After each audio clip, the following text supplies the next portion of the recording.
اس نے گھر والوں سے کہا وہ باہر جا کر انتظار کریں۔ وہ سب باہر جا کر چک کے ارد گرد پہرے داروں کے پاس جا کھڑے ہوئے۔ مصطفیٰ مجھ سے ہم بستری کرنا چاہتا تھا۔ اس مقصد کے لیے نہ تو وہ جگہ موزوں تھی نہ وقت، تخیلیے نام کی کسی چیز کا وہاں موجود نہ تھا۔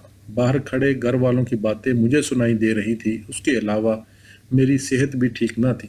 مجھے میرے ڈاکٹر نے مشورہ دیا تھا کہ ٹانکوں کے ٹھیک ہونے کا انتظار کروں۔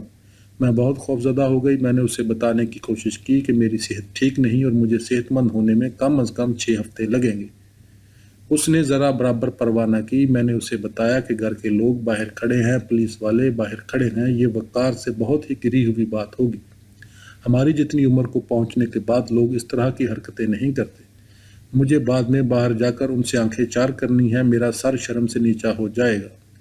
مصطفیٰ کوئی بات سننے کو تیار نہ تھا۔ مصطفیٰ میں خدا کی قسم کھا کے کہتی ہوں، میں رسول کی قسم کھا کے کہتی ہوں، اگر تم نے یہ جاننے بوجھنے کے باوجود کہ میری صحت خراب ہے مجھے چھونے کی جرت کی تو میں آئندہ کبھی تم سے ملنے نہ آؤں گی، میں تمہیں چھوڑ دوں گی، میں طلاق لے لوں گی۔ اس نے کوئی پرواہ نہ کی۔ ابتدا میں جو خوف مجھ پر طاری ہوا تھا، اصلیت اس سے کہیں زیادہ خوفناک ثابت ہو رہی تھی۔ آخر کار میں متنفر ہو کر اس کے پاس سے ہٹ گئی۔ تم بیمار، اس قدر بیمار، میں اس کی زندگی سے گرتی پڑتی نکل آئی۔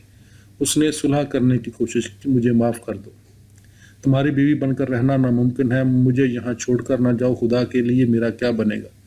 تم چلی جاؤ گی اور مجھے یہاں بند کر دیا جائے گا، مجھے اتنی پریشانیاں گھیر لیں گی، تمہارے سوا مجھے کسی سے پیار نہیں، تمہارے سوا کوئی مجھ سے پیار نہیں کرتا، تمہارے سوا مجھے امید کی کوئی صورت نظر نہیں آتی۔ اگر تم چلی جاؤ گی تو میرے پاس کچھ بھی نہ رہے گا، امید کا سہارا بھی چھن جائے گا۔ اس نے مجھ سے میرا فوٹو مانگا، میں نے بیگ سے فوٹو نکالا اور پھر بالکل دیدہ و دانستہ اسے پرزے پرزے کر کے کمرے میں بکھیر دیا۔ اس کی منت سماجت جاری رہی۔ میں نے اس سے کہا میں اسے معاف کر چکی ہوں۔ میں نے جھوٹ بولا، میں اس پاگل بیمار جانور کو معاف نہیں کر سکتی تھی۔ دکھ کی بجائے رسوائی محسوس ہو رہی تھی۔ میں شرمندہ ہو کر مگر اس یقین کے ساتھ باہر آئی کہ یہ میری مصطفیٰ سے آخری ملاقات تھی۔ ڈی ایچ ایل کی وساطت سے ایک خط اڈیالہ بھیجا گیا، اس میں طلاق کا مطالبہ کیا گیا تھا۔ سپرنٹینڈنٹ مفتی ڈاک سینسر کرتا تھا۔ اس نے خط پڑھ لیا، خبر باہر نکل گئی، اسے اخباروں کے صفحہ اول پر جگہ ملی۔ خبر سے کسی کو دھچکا لگا۔ ابھی چند دن پہلے تک میں ایسی بیوی کے طور پر پہچانی جاتی تھی جو کسی بڑے مقصد کے لیے جدوجہد کر رہی تھی۔ میں اپنی شرمندگی کی وجوہ منظر عام پر نہ لا سکتی تھی۔ میں نے سوچا کہ ایسی عورت بن کر رہنے سے کیا فائدہ، جس کے ساتھ خود اس کا شوہر زنا بالجبر کر چکا ہو، اس کے بجائے ایسی عورت بن کر جینا بدرجہ بہتر ہے جو اپنی تلون مزاجی کے لیے بدنام ہو چکی ہو۔ مجھے سنگ دل قرار دے کر، برا بلا کہہ کر میرا شوہر بیچارہ قید و بند کی اذیتیں سہ رہا تھا اور میں بظاہر اس کا ہاتھ چٹک کر چل دی تھی۔ جو زیادہ بد زبان تھے انہوں نے کہا کہ میں رنگ رلیاں منانے اور عشق لڑانے کے لیے رسی توڑانا چاہتی تھی۔ آخر مصطفیٰ نے جیل میں رہتے ہوئے ایسی کون سی زیادتی کی ہوگی؟ وہ پوچھتے۔ مصطفیٰ بیچارے کی حالت پہلے ہی غیر تھی، اوپر سے میں نے دھکا دے دیا۔ میں ایسی عورت بن گئی جسے برا کہنا ہر کسی کو اچھا لگتا تھا۔ جاری